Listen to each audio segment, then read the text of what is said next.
Menanggapi kondisi warga yang sedang dilanda pandemi, Pemkot Prabu Muli segera mengambil langkah untuk turun membantu seluruh warga atau pekerja berpenghasilan rendah yang terdampak secara langsung. Berdasarkan data, ada sekitar 19.000 KK yang akan menerima bantuan langsung berupa paket sembako yang terdiri dari 2 kg beras, 2 dus mie instan, dan 1 botol kecap. Kelurahan siap mendistribusikan sembako ke warga secara langsung dan dilakukan oleh masing-masing organisasi perangkat daerah Kota Prabu Muli.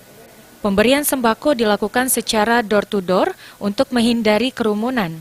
Bahkan Pak Woko juga turun tangan memberikan sembako ke warganya.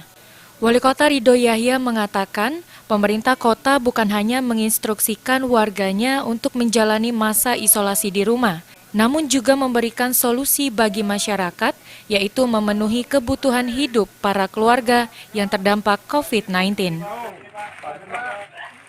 Ini Prabu Muli, kita langsung kenyataan di lapangan, langsung kita bagikan mereka seperti beras-beras ini.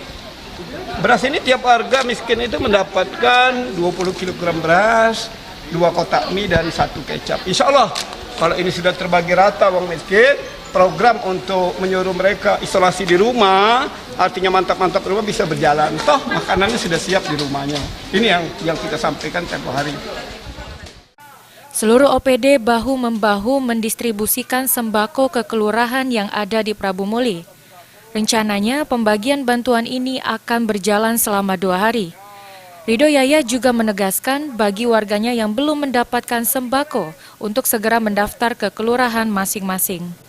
Sementara itu, salah satu warga yang mendapat bantuan mengatakan sangat mengapresiasi gerak cepat Wali Kota Ridho Yahya dalam memperhatikan warganya untuk menghadapi masa pandemi COVID-19. Sangat berterima kasih sekali, kami merasa sangat terbantu sekali dengan adanya bantuan ini.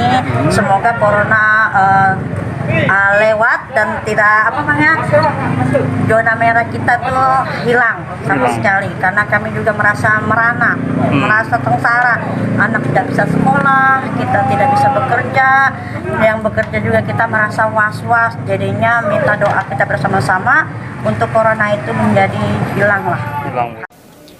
Pemerintah Kota Prabu Muli akan memberikan bantuan dalam skala besar saat menjelang bulan Ramadan. Wali Kota juga berharap keluarga yang terdampak bisa menjalani masa isolasi dengan disiplin, mematuhi himbauan pemerintah, dan bagi masyarakat yang mampu bisa memberikan dorongan baik moral ataupun materi. Beni Firdaus, PAL TV.